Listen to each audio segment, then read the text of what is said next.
തെറ്റാരാണോ ചെയ്യുന്നത്, ആരാണോ ശൈലിമാറ്റം വരുത്തേണ്ടത്, അയാളുടെ മുഖത്ത് നോക്കി പറയണം. അല്ലെങ്കിൽ മുഖത്ത് നോക്കി ഇത് പറയാനുള്ള ധൈര്യമുണ്ടോ എന്നുള്ളതാണ് ഇവിടുത്തെ പ്രധാനപ്പെട്ട ചോദ്യം.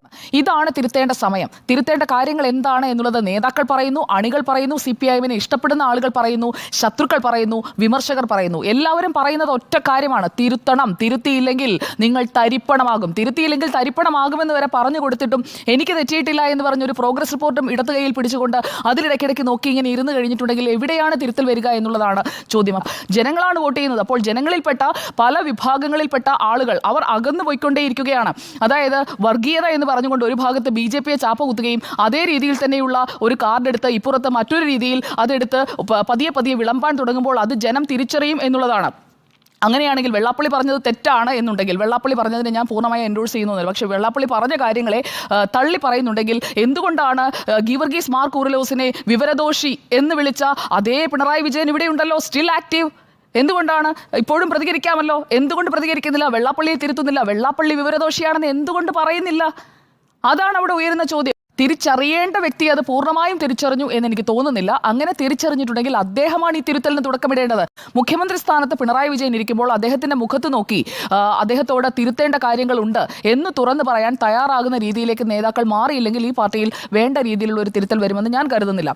ആരാണ് ഈ പ്രശ്നങ്ങൾക്കൊക്കെ കാരണം, എന്താണ് മൂല കാരണമെന്ന് മനസ്സിലാക്കി, അതായത് ഒരു ക്യാൻസർ ഒരാൾക്ക് വരികയാണെന്നുണ്ടെങ്കിൽ അത് ഏത് കോശത്തിനാണ്, ഏത് ഭാഗത്താണ് അഫക്റ്റഡ് എന്ന് കണ്ടുപിടിക്കണം. അപ്പോൾ അവിടെയാണ് ചികിത്സ കൊടുക്കേണ്ടത്. അല്ലാതെ മുഴുവൻ ശരീരത്തെയും എടുത്ത് പലവിധ മരുന്നുകൾ കൊടുത്ത് അങ്ങനെ അങ്ങ് തൽക്കാലം രക്ഷിച്ച് ജീവൻ നീട്ടിയെടുത്ത് അങ്ങനെ മുന്നോട്ട് കൊണ്ടുപോവുകയല്ല വേണ്ടത്. അതുകൊണ്ട് തന്നെ മനസ്സിലാക്കി തിരുത്തുക. CPIM അനുഭാവികൾ എതിരായി വോട്ട് ചെയ്തിട്ടുണ്ട് എന്ന് മത്സരിച്ച ഒരു സ്ഥാനാർത്ഥി കൂടിയായ ഒരു മുതിർന്ന നേതാവ്, മുൻ ധനമന്ത്രി കൃത്യമായി പറയുകയാണ്. അദ്ദേഹം ഒന്നും ആലോചിക്കാതെ ഒരു കാര്യം പറയുന്ന ആളാണ് എന്ന് ഞാൻ കരുതുന്നില്ല.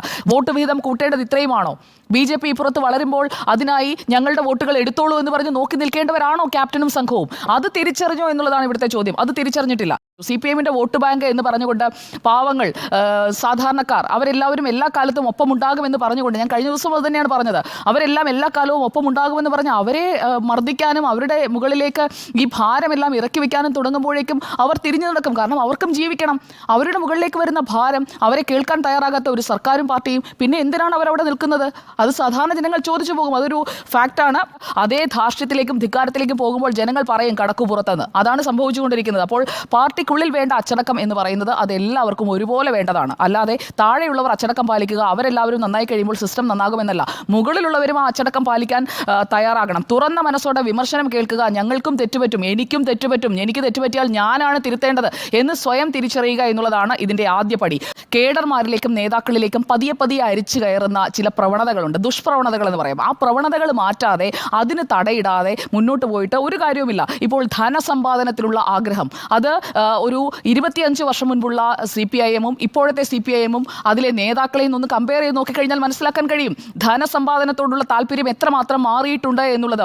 ജനങ്ങളിൽ നിന്ന് അകന്നു എന്ന് സമസ്ത പറയുകയാണ്. സമസ്തയാണല്ലോ കൂടെ കൂട്ടാൻ ശ്രമിച്ചത്. ആ സമസ്ത തന്നെ തിരിഞ്ഞു നിന്നിട്ട് പറയുകയാണ്, നിങ്ങളുടെ പാർട്ടി ജനങ്ങളിൽ നിന്ന് അകന്നു. ആ വിമർശനം ഉൾക്കൊള്ളണം, അവിടെ തിരുത്തണം. ശൈലി മാറ്റിയില്ലെങ്കിൽ ബംഗാളിൻ്റെയും ത്രിപുരയുടെയും അവസ്ഥ വരുമെന്ന് പറഞ്ഞ ഗീവർഗീസ് മാർ കൂറിലോസിനെ മാത്രം അങ്ങ് വിമർശിച്ചുകൊണ്ട് ഇരിക്കുകയാണ്. അപ്പോൾ അങ്ങനെയൊന്നുമല്ല മുന്നോട്ടേക്ക് പോകേണ്ടത് എന്നുള്ള കൃത്യമായിട്ടുള്ള ഒരു സൂചന ജനങ്ങൾ നൽകി കഴിഞ്ഞിരിക്കുകയാണ്. MV ജയരാജൻ 4-5 ദിവസം മുൻപേ പറഞ്ഞു തിരിച്ചടി നിസ്സാരമല്ല. MV ഗോവിന്ദൻ പറഞ്ഞു നമ്മൾ നന്നായി തോറ്റതാണ്. ഇങ്ങനെ ഈ വിട്ടുവീഴ്ചയില്ലാതെ പൊരുതാൻ കഴിയുന്ന ഒരു പാർട്ടിയാണ് കമ്മ്യൂണിസ്റ്റ് പാർട്ടി എന്നും CPIM എന്നും CPIM-ന് ഇപ്പോഴും അതിൻ്റെ ആർജവം കൈമുതലായുണ്ട്. ഞങ്ങൾ മറ്റൊരു സ്വാധീനത്തിനും അടിപ്പെട്ടിട്ടില്ല എന്ന് ബോധ്യപ്പെടുത്താൻ CPIM-ന് തയ്യാറാകുന്നുണ്ട്. തിരുത്തി ഞങ്ങൾ മുന്നേറാൻ തയ്യാറാകുന്നുണ്ട് എന്ന് പറയേണ്ടത് മുഖ്യമന്ത്രി പിണറായി വിജയനാണ്. മറ്റേത് നേതാവ് പറഞ്ഞിട്ടും ഒരു കാര്യവുമില്ല. മുഖ്യമന്ത്രിയും മന്ത്രിമാരും ഒക്കെ ജനങ്ങൾക്കിടയിലേക്ക് സഞ്ചരിച്ചല്ലോ ജനത്തെ ബോധ്യപ്പെടുത്താൻ പല വിഷയങ്ങൾ. എന്നിട്ട് എന്തായി? ജനത്തിന് ബോധ്യപ്പെട്ടു. വെറും പൊള്ളത്തരമാണ്, വെറും പൊള്ളത്തരമാണ്. അകത്തൊന്നുമില്ല, കാമ്പില്ലാത്ത ഒരു തേങ്ങയാണ് ഈ സർക്കാർ. ജനം ആ തേങ്ങ പൊട്ടിച്ചു നോക്കി, അകത്തൊന്നുമില്ല, അകത്ത് ചീഞ്ഞിരിക്കുകയാണെന്ന് മനസ്സിലായി. ജനം തള്ളിക്കളഞ്ഞു. അതാണ് സംഭവിച്ചത്.